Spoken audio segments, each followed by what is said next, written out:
میں ایک چھوٹے سے گاؤں میں رہتا تھا جہاں پر ایک بہت پرانا قبرستان تھا اور میں اس قبرستان کا کورگن تھا اور اس قبرستان میں میرا ایک کچا سا مکان تھا۔ میرا کام قبروں کی دیکھ بھال کرنا اور اگر گاؤں میں کوئی میت ہو جائے تو اس کی قبر وغیرہ کھود دینا میرا کام تھا۔ ایک دن قبرستان میں میرے ساتھ ایک خوفناک واقعہ پیش آیا۔ میں اپنے کچے مکان میں سو رہا تھا تو مجھے قبرستان میں کسی کے چلنے کی آواز آنے لگی کہ جیسے بہت سے لوگ میرے مکان کے باہر چل رہے ہیں۔ ان آوازوں سے میں بے چین ہو گیا اور میری آنکھ کھل گئی۔ میں نے سوچا شاید کوئی جنازہ آیا ہوگا، پر یہ کیسے ہو سکتا ہے؟ گاؤں میں اگر کوئی بھی میت ہوتی تو مجھے پتہ ہوتا اور میں اس میت کے لیے قبر کا بندوبست کرتا، پر یہ کون ہیں جو رات کو اتنے لوگ میت لے کر آئے ہیں؟ بات کچھ سمجھ نہیں آ رہی تھی۔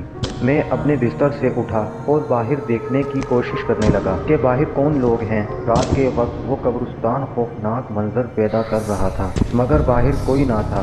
میں حیران ہو گیا کہ یہ پراسرار آوازیں کس کی ہیں۔ میں پھر اپنے بستر پر جا کر اسی سوچ میں تھا کہ آخر پراسرار آوازیں کس کی تھیں کہ تھوڑی دیر بعد وہ آوازیں پھر سے آنا شروع ہو جاتی ہیں۔ میں پھر سے اٹھا، دروازہ کھولا، لیکن وہ آوازیں اب نہیں آ رہی تھیں۔ لیکن مجھے بھی اس بات کا تجسس تھا کہ نہ جانے کون ہے رات میں جو قبرستان میں ایسے چل رہا ہے۔ میں اپنا گھر چھوڑ کے اس گھنے قبرستان میں چلا گیا کہ آخر میں ڈھونڈوں کہ وہ کون لوگ ہیں جو قبرستان میں ہیں۔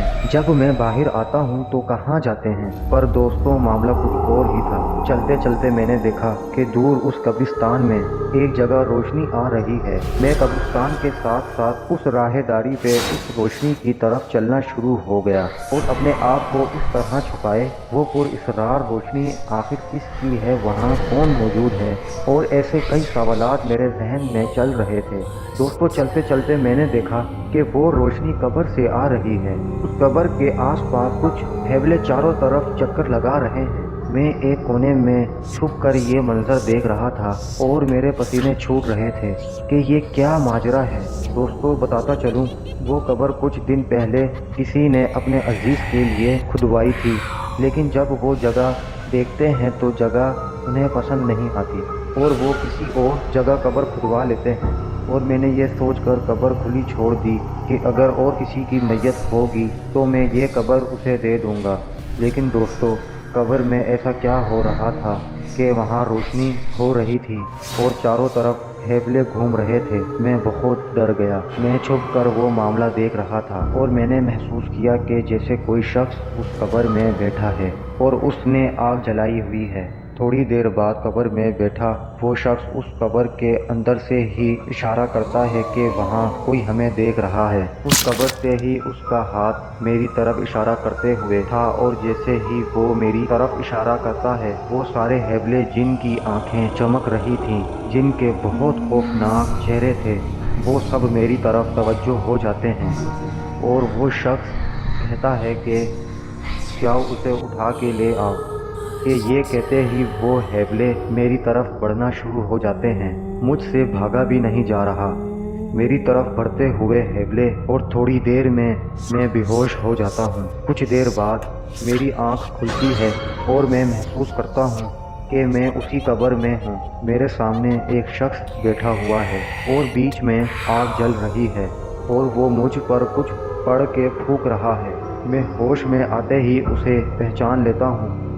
ارے یہ تو اپنے گاؤں کے اشرف بھائی ہیں۔ دوستوں وہ ہمارے گاؤں کے ایک بزرگ تھے، سب لوگ ان کی بہت عزت کیا کرتے تھے۔ میں ان سے کہتا ہوں اشرف بھائی آپ یہاں، اور یہ کیا ہو رہا ہے؟ جس پہ وہ مجھے کہتے ہیں کہ یہ بات کسی کو مت بتانا، یہ میرا ایک عمل تھا جو میں چاند کی اس تاریخ کو ہی کرنا چاہتا تھا۔ میں کچھ موکلاتوں کو قابو میں کرنے کی کوشش کر رہا تھا۔ میں بہت ڈر جاتا ہوں، اور دوستوں ان کے اس عمل کے بعد میرے ساتھ خوفناک معاملات ہونا شروع ہو جاتے ہیں۔ میں قبرستان میں ہی رہتا ہوں، مجھے کبھی ڈر نہیں لگا۔ جب یہ معاملہ میرے ساتھ ہوا تو میں بہت بری طرح ڈر چکا تھا۔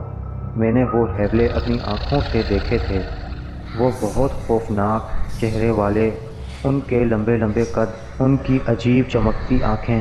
دوستوں اس معاملے کے بعد میرے ساتھ اس قبرستان میں کئی پر اسرار معاملات شروع ہو گئے، جیسا کہ ایک بار میں اپنے کچے مکان میں ہی سو رہا تھا تو مجھے باہر سے اپنے ہی بچے کی آواز سنائی دیتی ہے۔ میں باہر نکلا، وہاں کوئی نہیں تھا۔ کئی بار ایسا لگتا تھا میرے دروازے کے پاس کوئی ہے۔ کبھی مجھے چھت سے آوازیں آتی، کبھی مجھے کھڑکی سے آوازیں آتی، اور کبھی رات میں میری آنکھ کھلتی تو مجھے ایسا لگتا جیسے کوئی میرے بستر کے پاس کھڑا تھا۔ میں بہت ڈر چکا تھا، میرے ساتھ بہت خوفناک معاملات چل رہے تھے۔ میں گاؤں جاتا ہوں اور اس شخص سے ملنے کی کوشش کرتا ہوں۔ وہ شخص مجھے مل جاتا ہے۔ میں اسے بتاتا ہوں کہ جب سے آپ نے وہ قبرستان میں عمل کیا تھا اس کے بعد میرے ساتھ خوفناک معاملات شروع ہو گئے ہیں، جس پر وہ شخص بتاتا کہ تمہاری وجہ سے میرا وہ عمل بیچ میں ادھورا رہ گیا تھا، اور وہ جو بلائیں تھیں وہ اب تمہارے پیچھے لگ چکی ہیں۔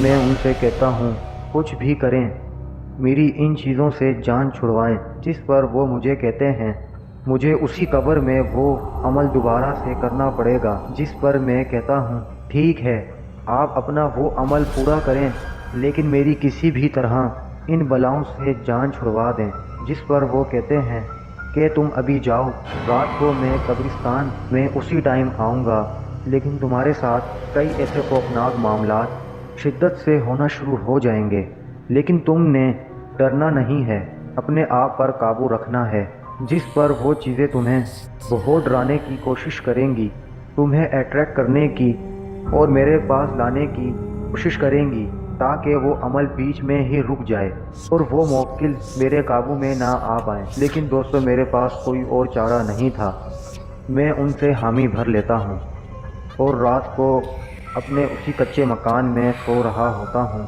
مجھے رات کو ویسے ہی لوگوں کی اس قبرستان میں چلنے کی آوازیں آتی ہیں،